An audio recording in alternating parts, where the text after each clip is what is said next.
Thank you so much, ladies. Thank you for having me. Good evening. I don't know if it's evening on your side. So, endometriosis is basically a chronic painful disease which affects 1 in 10 women, and that is a number of 176 million worldwide. So it causes endometrial lesions. Lesions can be found anywhere within the pelvic cavity. So we're talking about your uterus, ovaries, fallopian tube, colon, bladder, pelvic, and so on. So the rare cases with endometriosis could be lungs, and there are a few disturbing pictures, ladies, that you can just go through. So as I was mentioning earlier on, the mistake that people make is that they think that endometriosis is just another painful period, of which that's not the case, because a painful period can actually become or be cured by your normal pain medication.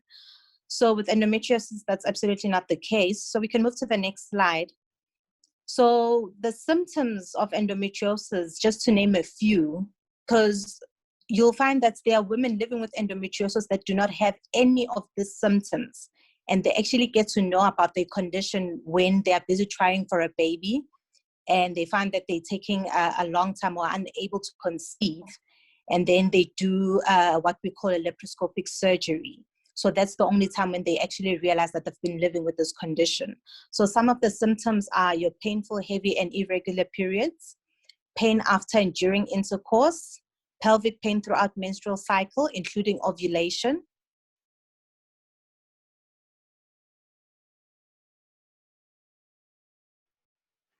infections, extreme inflammation in abdominal area, symptoms of irritable bowel syndrome, and frequent UTIs. That's just to name a few. So there are 4 different stages when it comes to endometriosis. And I personally have been living with the 3rd stage, which is moderate. Is characterized by many deep implants, small endometriomas of cysts on one ovaries, and some filmy adhesions or scars. So I'll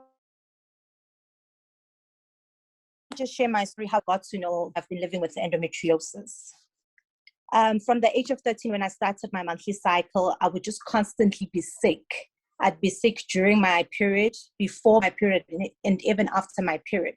So basically, as a child, I'll be in hospital or because of the pain I was having. So it's nauseous, vomiting, diarrhea. I was always dehydrated, and which was strange for me and my family, because nobody in my family had experienced something like this before. And this reality is that our doctors still are not really, so they would brush it off with pain medication after pain medication and pain injections. But I felt I realized as living with it that this actually has to be something more to it. But I was not getting the help that I needed. So as I relocated to Johannesburg to go study further, I had another incident where I was sick again, and I was referred to a doctor that side. And luckily, I had someone who actually could explain the condition that I had. But obviously, they had to refer me for a laparoscopic surgery, which is actually the only way that you can really know that if you've got endometriosis or not. So as I had the laparoscopic surgery, after surgery, they brought me the before and after pictures of what was going on in my pelvic area. And what I saw in those pictures traumatized me, because I didn't realize that something like this was happening inside my body. And obviously, you know, as a person, if you're not feeling well and you're constantly sick, and you finally have a doctor give you a name for your condition, you assume that finally I'm going to be okay, I'm going to be healed, and I can go on with my life. But sadly, I was informed that this is an incurable condition. What the surgery does is just to minimize the pain for a certain period, which was quite devastating for me. And one of the things that was mentioned, because of the stage that I was in, that I wouldn't be able to conceive and have children.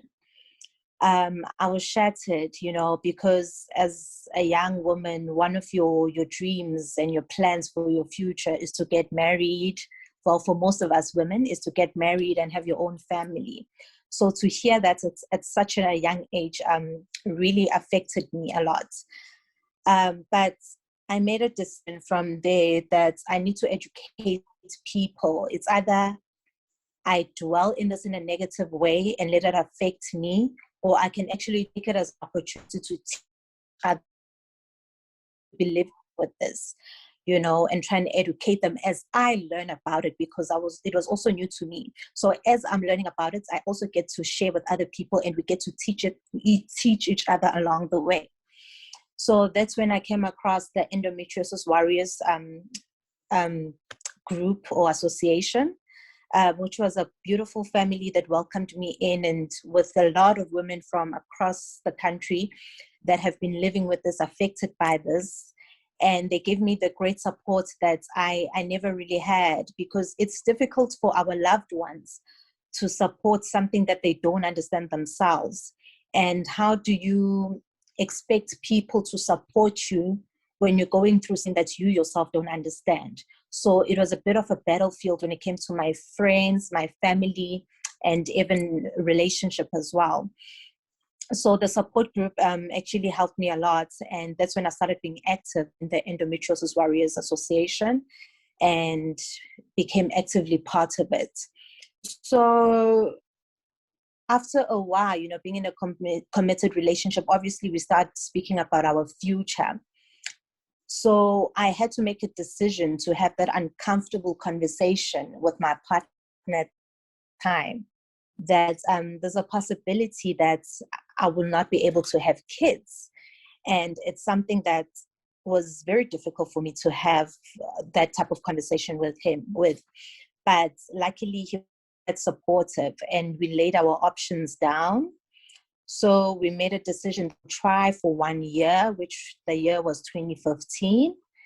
And should we fail, then we can start looking for other alternatives. And by the grace of God, 2015, February, I found out that I was pregnant.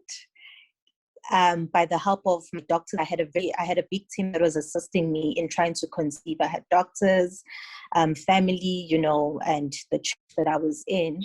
So with that particular journey of trying to have the baby, I must admit that I had a huge support structure. And I found out that I was pregnant. I found out in March that 2015 that I was pregnant. I was excited, but also scared at the same time. I must admit my pregnancy was not due to the endometriosis itself. I kept having threatening miscarriages. There was a huge chance of me losing my baby because of how the state of my pelvic was. So I resigned and left my job so that I can be on rest for 9 months.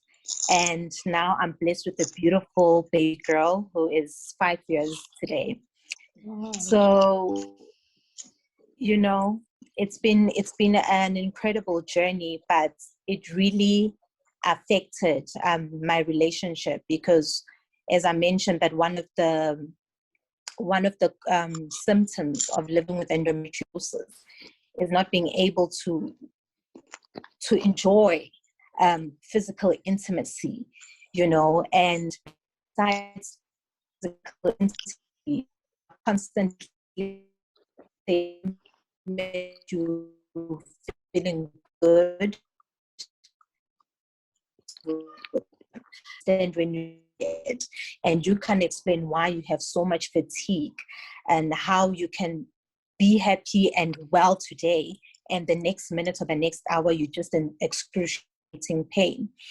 And that affected me emotionally and psychologically. I was in very deep depression for a very long time. But I took it upon myself to just continue making research for myself, and learning that how do I try and find peace and joy in the midst of all this madness and that I'm living in, and I also had to start having important conversations with myself, because as a Black woman in South Africa, or a Black girl in South Africa, the conversations that our parents normally have with us is that you need to learn how to cook for your husband in future. You need to know how to clean for your husband. You grow up and be a well-groomed lady for your future husband. You need to bake kids for your husband. So I think with me living with the condition and knowing about the fear that was created that I will not be able to have kids at such a young age, I never really had a private conversation with myself if I really wanted to have kids, if I really wanted to get married, So I feel like some of my decisions were pursued by my fear of the condition that I was living with. And as now that I do have a child and I'm in a committed relationship, making plans for the future, that's when you actually get an opportunity to sit back and say, was this really, really what I wanted? And I feel like it's important for us as young women to be able to have those conversations openly, where we actually ask ourselves, what do I really want? Is what I want influenced by my background, my society, by my family, or what I know and exposed to? Or is it influenced by what lies within me and my vision and my hopes and my dreams for my future? So those were conversations that I had to have with myself. And I started realizing that I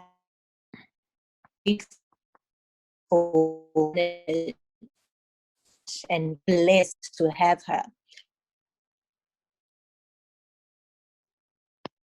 With my husband at the time, who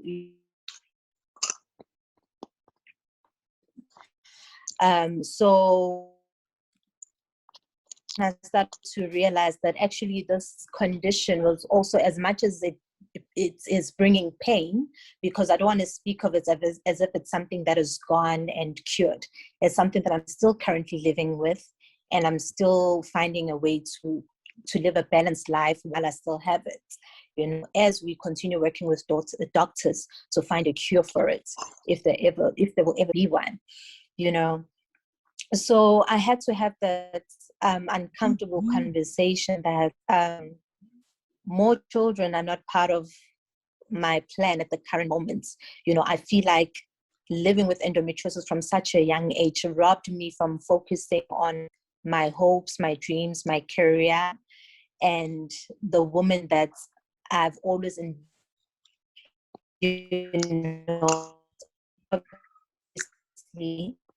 I also had respect. It's unfair for me to expect him to understand that, whereas he to have own family and kids, so yeah, with all of that, I tried that with speaking and working with women living with endometriosis to make them understand that whatever condition or state you find yourself in, let that not be the reason you find yourself where you actually do not want to be. Do not be pushed by your current conditions and circumstances to live a life that is actually not for you. It's important for us to utilize the